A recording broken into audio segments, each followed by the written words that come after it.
ស្រីបងប្អូនទាំងអស់គ្នាអញ្ចឹងថ្ងៃនេះយើងចូលពិសោធន៍និមិត្តមួយទៀតដែលមានឈ្មោះថា Balancing Chemical Equation ចាក្នុងពិសោធន៍នេះយើងមាន3ផ្នែកគឺ Intro Equation និង Game អញ្ចឹងដំបូងយើងចូលទៅផ្នែក Intro មុនចានៅក្នុងផ្នែក Intro នេះកន្លែង View គឺយើងអាចដាក់អាហ្នឹងដើម្បីមើល View ធាតុគីមីនេះគឺយើងមើល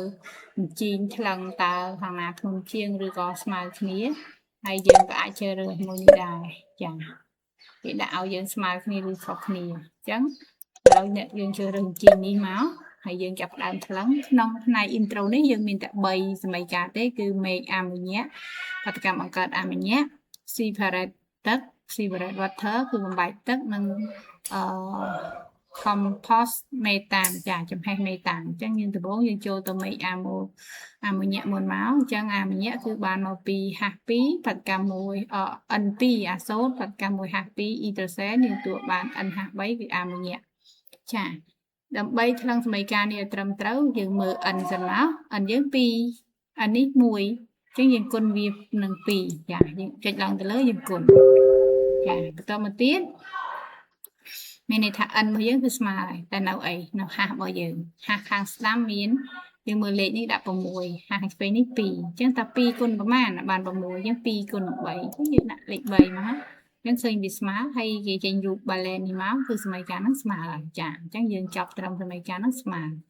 យើងប្រើជញ្ជីងហ្នឹងគឺស្រួលមើលនេះ n នេះ h ចាអញ្ចឹងយើងមើលទៅ separate ទឹកម្ដងចាបកម្មបែកទឹកធាតុគីមីមាន2ដែរ H និង O ឥឡូវពេលផ្ដើមអញ្ចេះគឺ H ស្មើគ្នា H ឆ្វេង2 H ស្ដាំ2ឯ O ខាងឆ្វេងមាន1 O ខាងស្ដាំមាន2អញ្ចឹងយើងឆ្លង O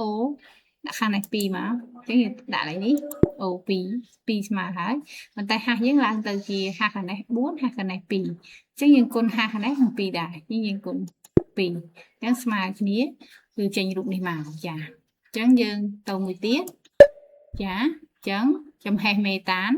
យើងមើលមាន3ធាតុគឺកាបូនអ៊ីដ្រូសែននិងអុកស៊ីសែនអញ្ចឹងសមីការដើមគឺកាបូនស្មើគ្នាអ៊ីដ្រូសែនអត់ស្មើទេអូអត់ស្មើដែរអញ្ចឹងយើងថ្លឹងអ៊ីដ្រូសែនមុនមើលអ៊ីសែនខាងនេះ4អ៊ីសែនខាងនេះ2អញ្ចឹងយើងគុណខាងនេះនឹង2ចាអញ្ចឹងអ៊ីសែនយើងស្មើឥឡូវអូខាងស្ដាំ4អូឆ្វេង2អញ្ចឹងគុណអូនឹង2ស្មើអត់ចាឥឡូវស្មើអស់ហើយអញ្ចឹងផ្នែកទី1 intro គឺមានតែប៉ុណ្្នឹងទេគឺយើងនឹងជួបគ្នានៅផ្នែក equation ដែលមានសមីការច្រើនហើយនឹងផ្នែក game ទៀតចាអញ្ចឹងបងប្អូនរៀនធ្វើទាំងអស់គ្នាអ្នកគ្រូនឹង